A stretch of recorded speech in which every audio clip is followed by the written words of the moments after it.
Welcome to my channel Akhila's world. പുതിയൊരു വീഡിയോയിലേക്ക് എല്ലാവർക്കും സ്വാഗതം. ഇന്നത്തെ വീഡിയോ എന്ന് വെച്ചാൽ എൻ്റെ ഒരു ദിവസത്തെ വീഡിയോ ആണ്. ഓക്കെ, അപ്പോൾ നമുക്ക് വീഡിയോയിലേക്ക് പോവാം. അങ്ങനെ രാവിലെ എണീറ്റു, ഫ്രഷായി, അങ്ങനെ പുറത്തോട്ടൊക്കെ ഇറങ്ങിയപ്പോൾ നല്ലൊരു കാഴ്ച കണ്ടു. 2-3 പ്രാവുകൾ ഒന്നിച്ചിരിക്കുന്ന വീഡിയോ ആണ് കേട്ടോ. കാഴ്ചയാണ് ഞാൻ കണ്ടത്. അപ്പോൾ അതൊക്കെ കണ്ടപ്പോൾ മനസ്സിന് സമാധാനം. അങ്ങനെ അതൊക്കെ കണ്ട് അകത്തോട്ട് കയറിയപ്പോൾ അടുത്ത ആളെ എണീറ്റ്. ഇതാണ് എൻ്റെ അനിയത്തി അപർണ. അപ്പോൾ അവൾ രാവിലെ എണീച്ച് ഫ്രഷായി. ഫസ്റ്റ് അവളാണ് വീട്ടിൽ ഫുഡ് കഴിക്കുന്നത്. ഓക്കെ, അപ്പോൾ സ്കൂളിലൊക്കെ പോകണം. അങ്ങനെ അവളിത് ഫുഡ് കഴിച്ചുകൊണ്ടിരിക്കുകയാണ്. ഫുഡൊക്കെ കഴിച്ചിട്ട് ഞാൻ പറഞ്ഞു ഒരു ഹായ് തരാൻ പറ്റുമോ എന്നൊക്കെ ചോദിച്ചു. പക്ഷെ അവൾ തരത്തില്ല. ഇപ്പം അങ്ങനെയാണ് അവളുടെ സ്വഭാവം. 10ാം ക്ലാസ്സിലാണ്. അപ്പോൾ അതൊക്കെ കഴിഞ്ഞ് ഞാൻ ഫുഡൊക്കെ കഴിച്ച് കഴിഞ്ഞപ്പോഴേക്കും അവൾ റെഡിയാവാൻ പോയി. അങ്ങനെ രാവിലേക്ക് ആഹാരമൊക്കെ കഴിച്ചിട്ട് ഇനി സ്കൂളിലോട്ട് പോകണം. അതിന് അവൾ റെഡി ആയിക്കൊണ്ടിരിക്കുകയാണ് അവിടെ. അതൊക്കെ കഴിഞ്ഞിട്ട് വെള്ളവും പാത്രവും ഒക്കെ എടുത്ത് വയ്ക്കുന്നുണ്ട്. അവിടെ തന്നെ ഫുഡുണ്ട് സ്കൂളിൽ കഴിക്കാൻ. അപ്പോൾ പാത്രം മാത്രം കൊണ്ടുപോയാൽ മതി നമുക്ക്. അപ്പോൾ അതൊക്കെ എടുത്ത് വച്ചിട്ട് നോക്കിയ നോട്ടത്തിൻ്റെ അർത്ഥം വേറൊന്നുമല്ല, വീടെടുക്കുന്ന ഒട്ടും ഇഷ്ടമല്ല അവൾക്ക്. അതാണ് അങ്ങനെ നോക്കുന്നത്. അവളെ ക്യാമറയിൽ മുന്നിൽ കൊണ്ടുവരുന്നത് ഒട്ടും ഇഷ്ടമില്ലാത്ത കാര്യമാണ്. പിന്നെ ഇതെന്ന് വെച്ചാൽ എവിടെ പൊടി കണ്ടാലും പൊടി തട്ടി മാറ്റി മൊത്തവും ക്ലീൻ ആക്കിയ ശേഷമേ അവൾ ഇരിക്കത്തുള്ളൂ. അതൊക്കെ കഴിഞ്ഞ് വീണ്ടും ഐഡൻറ്റി കാർഡും ഒക്കെ ശരിയാക്കുവാണ്. കാരണം സ്കൂളിൽ പോകുമ്പോൾ അതിൻ്റേതായ ചിട്ടയിൽ അവൾ പോകത്തുള്ളൂ. ഈ നോക്കുന്ന നോട്ടം വേറൊന്നുമല്ല, അവൾ വീണ്ടും ക്യാമറയുടെ മുന്നിൽ പെട്ടല്ലോ എന്നൊരു നോട്ടമാണ്. പിന്നെ അവർ ഇറങ്ങി സ്കൂളിലോട്ട് പോവാണ്. സ്കൂൾ തൊട്ടടുത്താണ്. ഞാൻ കാണിച്ചു തരുന്നത്, നിങ്ങൾക്ക് കാണാൻ പറ്റുമോ എന്ന് എനിക്കറിയത്തില്ല. ഇവർ നമ്മൾ ആ പോകുന്ന വഴിക്ക് തന്നെ വളവുണ്ട്. ആ വളവിൻ്റെ കഴിയുമ്പോൾ തന്നെ അവരുടെ സ്കൂളാണ്. ഒരു കെട്ടിടം, നീല കെട്ടിടം കാണുന്നുണ്ട് അവിടെ. അതാണ് അവരുടെ സ്കൂൾ. അങ്ങനെ അവൾ പോയി കഴിഞ്ഞപ്പോൾ ഇത് ഞങ്ങൾ വളർത്തുന്നതൊന്നുമല്ല കേട്ടോ. ഇതിവിടെ എങ്ങനെയോ വന്ന് പെട്ടതായിരുന്നു. ഇവിടെ പ്രാവിൻ്റെ ശല്യം കൂടുതലായതുകൊണ്ട് തന്നെ ഞങ്ങൾ ഗ്രില്ലൊക്കെ അടിച്ച് സെറ്റാക്കി. പക്ഷേ ഏതോ ഒരു വഴിക്ക് ഈ 2 പ്രാവുകൾ കയറിയിട്ടുണ്ടായിരുന്നു. പിന്നെ അവൾ പോകുമ്പോൾ ടൈം പാസിന് ഇതിന് കണ്ടുകൊണ്ടിരുന്നത് നല്ല സുഖമായിരിക്കും. അങ്ങനെ അതൊക്കെ പോട്ടെ. അവിടെ അതൊക്കെ കഴിഞ്ഞ് ഞങ്ങൾ തുണി കഴുകാൻ പോവാണ്. തുണി കഴുകാൻ പോയപ്പോഴേക്കും ഒരു ശബ്ദം അപ്പുറത്ത് നിന്ന് കിട്ടും. വേറെ ആരുമല്ല, അമ്മാമ്മയാണ്. അതായത് ഞങ്ങളുടെ വീട്ടിലെ ഓണർ. ഞാൻ പറഞ്ഞില്ലായിരുന്നോ, നമ്മൾ ഇവിടെ അടൂരാണ് ഇപ്പോൾ താമസിക്കുന്നത് 3 വർഷമായിട്ട്. അപ്പോൾ അമ്മാമ്മ അവിടെ തേങ്ങയൊക്കെ പൊതിച്ചുകൊണ്ട് നിൽക്കുമായിരുന്നു. വളരെ കൊച്ചു വർത്താനവും കാര്യമൊക്കെ അവർ രണ്ടുപേരും കൂടി അമ്മാമ്മയും കൂടിയൊക്കെ പറഞ്ഞുകൊണ്ടിരിക്കുന്നു. ഞാനാണെങ്കിൽ ഇതൊക്കെ ചുമ്മാ കേട്ട് അവിടെ പോസ്റ്റ് അടിച്ച് നിൽക്കുന്നല്ലാതെ എനിക്കൊന്നും പറയാനില്ല. ഞാൻ ഇവരുടെ സംസാരവും കേട്ട് അങ്ങ് നിൽക്കുമായിരുന്നു. അതൊക്കെ കഴിഞ്ഞ് ഞാൻ തുണിയൊക്കെ കഴുകാൻ നോക്കിയപ്പോൾ നല്ല കറുത്ത് കയറുന്ന മേഘമൊക്കെ. മഴ ഞാൻ ഈ വീഡിയോ എടുക്കുമ്പം തന്നെ പെയ്യുന്നുണ്ടായിരുന്നു ചെറുതായിട്ട്. പിന്നെ അമ്മ തുണിയൊക്കെ കഴുകി കഴിഞ്ഞു. ഞങ്ങൾ തിരിച്ച് വീട്ടിലെത്തിയപ്പോഴേക്കും വീണ്ടും ഒരു പ്രാവ് അവിടെ കിടന്ന് ചുറ്റിക്കറങ്ങുന്നു. ഇതിനെങ്ങനെ ഒട്ടിച്ചു വിടും അതും അറിയത്തില്ല. അത് കഴിഞ്ഞ് അച്ഛൻ ജോലിക്ക് പോവാണ്. അവൾ സ്കൂളിൽ പോയതിൻ്റെ പുറകെ കുറച്ച് കഴിയുമ്പോൾ അച്ഛനും ജോലിക്കും. അത് കഴിയുമ്പോൾ ഞാനും അമ്മയും മാത്രം. പിന്നെ വീട്ടിലിരിക്കുമ്പോൾ ചുമ്മാ ഒന്ന് ഒരുങ്ങി നിൽക്കുന്നത് ഭയങ്കര ഇഷ്ടമാണ്. ഒരു റീലൊക്കെ എടുക്കാമല്ലോ എന്ന് പറഞ്ഞ് എടുത്ത് ഇങ്ങനെ ഇരിക്കുമായിരുന്നു. അപ്പോൾ അമ്മ നാരങ്ങ വെള്ളം കൊണ്ടുവന്നു, അതും കുടിച്ചു. പിന്നെ റീലൊക്കെ എടുക്കാൻ റെഡിയായി. അതൊക്കെ എടുത്ത് കഴിഞ്ഞപ്പോഴേക്കും നല്ല അടിപൊളി മഴ പെയ്തു കൊടുത്തു കേട്ടോ. ആ മഴ കാണാമല്ലോ എന്നും പറഞ്ഞിട്ട് ഞാൻ എന്ത് ചെയ്തു, ഞങ്ങളുടെ ഗ്രില്ലിൻ്റെ അടുത്ത് പോയിരുന്നു. അപ്പോഴേക്കും മഴ പോയി. മഴയുടെ പാട്ടിന് ഞാൻ അവിടെ ഇരിക്കുകയും ചെയ്തു. നല്ല അടിപൊളി കാഴ്ചയായിപ്പോയി അവസ്ഥ. അത് കഴിഞ്ഞ് ഇന്നലത്തെ ബിഗ് ബോസ് കണ്ടു.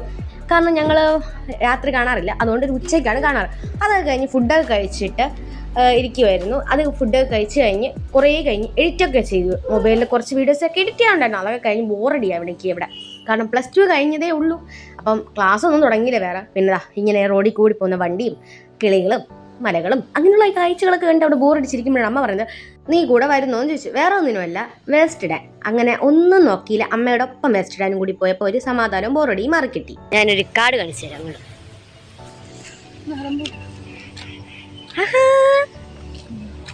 ഗൈസ്, എൻ്റെ ഫേവറേറ്റ് സാധനം കിട്ടിയിട്ടുണ്ട്.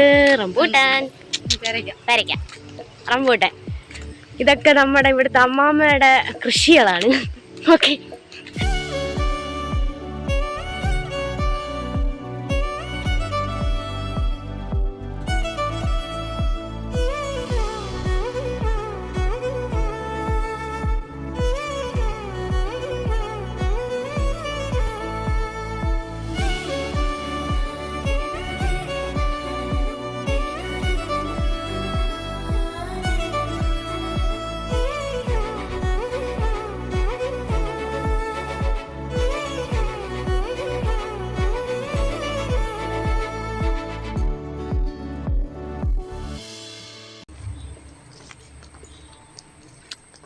നല്ല ടേസ്റ്റ് ഉണ്ട്, നല്ല മധുരമുണ്ട്. അടഞ്ഞ ഗേറ്റ് അടഞ്ഞു പോയി ഗൈസ്. ഞാൻ നേരത്തെ അടച്ചിട്ട് വന്നു. കയ്യിൽ പേരയ്ക്ക വന്നിട്ട് ദോ പോന്നു.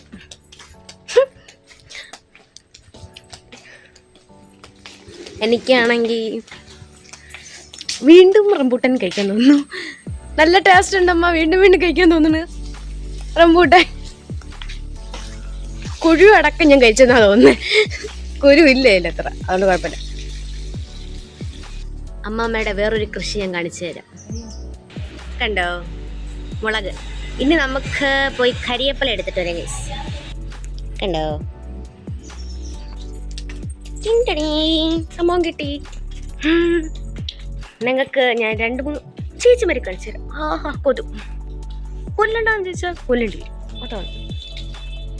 കണ്ടോ, ഒരു ചേച്ചി, രണ്ടാമത്തെ ചേച്ചി, മൂന്നാമത്തെ ചേച്ചി. മൂന്നാമത്തെ ചേച്ചി ഞങ്ങളുടെ വീട്ടിലോട്ട് കയറുന്ന പടിയിലാണുള്ളത്. അങ്ങനെ കിട്ടി 2-3 പേരയ്ക്ക് എടുത്തതിൽ ഒരു പേരയ്ക്ക് ഭയങ്കര കേടായിരുന്നു. പിന്നെ രണ്ടാമത് എടുത്തത് എനിക്ക് ആദ്യം ഇഷ്ടപ്പെട്ടില്ല, പിന്നെ ഇഷ്ടപ്പെടും, നല്ല മധുരം ഉണ്ടായിരുന്നു. അങ്ങനെ അതൊക്കെ കഴിച്ച് നിന്നപ്പോഴേക്കും വീണ്ടും ബോറടി. ക്ലാസ് തുടങ്ങിയാൽ മതി എനിക്ക് അങ്ങനെയുള്ള ബോറാണ്. വീട്ടിലിരുന്ന് ഭയങ്കരമായിട്ട് ബോറടിക്കണം. അങ്ങനെ ഇരിക്കുന്നപ്പോഴാണ് ഒരു ശബ്ദം പുറത്തു നിന്ന് കേട്ടത്. വേറെ ഒന്നുമല്ല ഗൈസ്, ഞാൻ നിങ്ങൾക്കും കൂടി കാണിച്ചു തരാം. കണ്ടോളൂ, നല്ല അടിപൊളി പരസ്യം. 172 ചായ പിടിക്ക് 109 രൂപ മാത്രം. ഇതുപോലെ ഈസി ആയിക്കോട്ടെ, എനിക്ക് ആയിക്കോട്ടെ, ഏതെടുത്താലും നല്ല വില 346. അതുകൊണ്ട് മാത്രമാണ് ഞാനിവിടെ എത്തുന്നത്. ഇവിടുത്തെ വെളിച്ചെണ്ണയുടെ വിലയെ കുറിച്ച് അറിയട്ടെ. 8-4 രൂപയുടെ വെളിച്ചെണ്ണ പവിഴം റൈസ് പാക്ക് വെറും 163 രൂപ. ഇതാ നോക്കൂ, 10 മുട്ട വെറും 49 രൂപയ്ക്ക്. അങ്ങനെ ഒരു പരസ്യം കണ്ടു കഴിഞ്ഞപ്പോഴേക്കും അടുത്ത പരസ്യം ഇപ്പുറത്തെ സൈഡ് വന്നു. അങ്ങനെ 2 പരസ്യക്കാരും അപ്പുറം മത്സരമായിരുന്നു. അത് കാണാൻ വേണ്ടി ഞങ്ങൾ 2-3 പേരും കൂടി അങ്ങോട്ട് ഇറങ്ങി ചാടുകയും ചെയ്തു പുറത്തോട്ട്. വേറെ ഒന്നുമല്ല, ഓണം പ്രമാണിച്ചിട്ട് ഓഫേഴ്സ് ഉണ്ടല്ലോ, അതിൻ്റെ പരസ്യം നടത്തുമായിരുന്നവരെ. പിന്നെ ചായ സമയമായി, ഞങ്ങളെല്ലാവരും ചായയും കുടിച്ചു. അങ്ങനെ വൈകിട്ടത്തെ ചായ കുടിക്കാൻ കഴിഞ്ഞു ഗൈസ്. ഇന്ന് ചായ അല്ലായിരുന്നു, ഇന്ന് കാപ്പിയായിരുന്നു കുടിക്കാനായിട്ട്. അപ്പോൾ അതൊക്കെ കഴിഞ്ഞു. ഇനി പോയി കുളിക്കണം. അപ്പോൾ അടുത്ത പരിപാടി അതാണ് ഗൈസ്. പോയി കുളിച്ചിട്ട് വരാം. ഓക്കെ. അങ്ങനെ കുളിയൊക്കെ കഴിഞ്ഞു. ഇനി പ്രത്യേകിച്ച് പരിപാടിയൊന്നുമില്ല. പിന്നെ എൻ്റെ അസുഖം ആർക്കെങ്കിലും ഉണ്ടോ എന്ന് എനിക്കറിയത്തില്ല. കുറച്ച് ഇതാ ഒരു ഡയറി എടുക്കുക, മനസ്സിൽ തോന്നുന്നത് കുറിച്ചിടുക, അങ്ങനെ ഒരു സ്വഭാവം എനിക്കുണ്ട്. ആർക്കെങ്കിലും ഉണ്ടോ ഗൈസ്? എനിക്കത് അറിയത്തില്ല. ഉണ്ടാവുന്നവരും കാണും എന്നെ പോലെ. എൻ്റെ കൂട്ടുകാരൊക്കെ പറയാൻ എനിക്ക് ഒരു കാര്യം വലിയ ലൂസാണ്. സത്യമാണോ ഇല്ലെന്ന് എനിക്ക് അറിഞ്ഞൂടാ. അതൊക്കെ അവിടെ നിൽക്കട്ടെ. അത് കഴിഞ്ഞ് അതൊക്കെ എഴുതി കഴിഞ്ഞിട്ടേക്ക് തിരിഞ്ഞപ്പോഴേക്ക് എൻ്റെ അമ്മയ്ക്കാണെങ്കിൽ ചെറിയ വയ്യായിക. അപ്പോൾ അനിയത്തിയാണെങ്കിൽ തലേക്കും തടവി കൊടുത്തു. പിന്നെ ഞാനും ഫുഡൊക്കെ കഴിച്ചു. അവൾ ഫുഡ് നേരത്തെ കഴിച്ചു. പഠിക്കാനൊക്കെ ഉള്ളതുകൊണ്ട് വീണ്ടും പഠിക്കാൻ ഇറങ്ങി. അപ്പോഴേക്കും അമ്മയുടെ തലവേദനയൊക്കെ മാറി അമ്മ ആഹാരം കഴിക്കാൻ തുടങ്ങി. പിന്നെ ഞാൻ ഈ വീഡിയോ എടുക്കുന്നതെന്ന് അവൾ അറിയുന്നില്ല, ജസ്റ്റ് ഒന്ന് കണ്ടായിരുന്നു. പിന്നെയാണ് ശ്രദ്ധിച്ചതും പോരതാ ബുക്കടച്ചു വെച്ചു. ഞാൻ പഠിക്കുന്നത് നിങ്ങൾ ആരും എടുക്കണ്ട എന്നൊരു മനോഭാവം. അവൾ അങ്ങനെ ഒരാളാണ്. സോ ഗായ്സ്, ഇന്നത്തെ വിശേഷങ്ങൾ അത്രയേ ഉള്ളൂ. അപ്പോൾ അടുത്ത വീഡിയോയ്ക്ക് വരുന്നവരെ എല്ലാവരും കാത്തിരിക്കുക. മറക്കാതെ ലൈക്ക് ചെയ്യുക, ഷെയർ ചെയ്യുക, കമൻറ്റ് ചെയ്യുക. അതോടൊപ്പം തന്നെ സബ്സ്ക്രൈബ് ചെയ്യുക. Bye bye.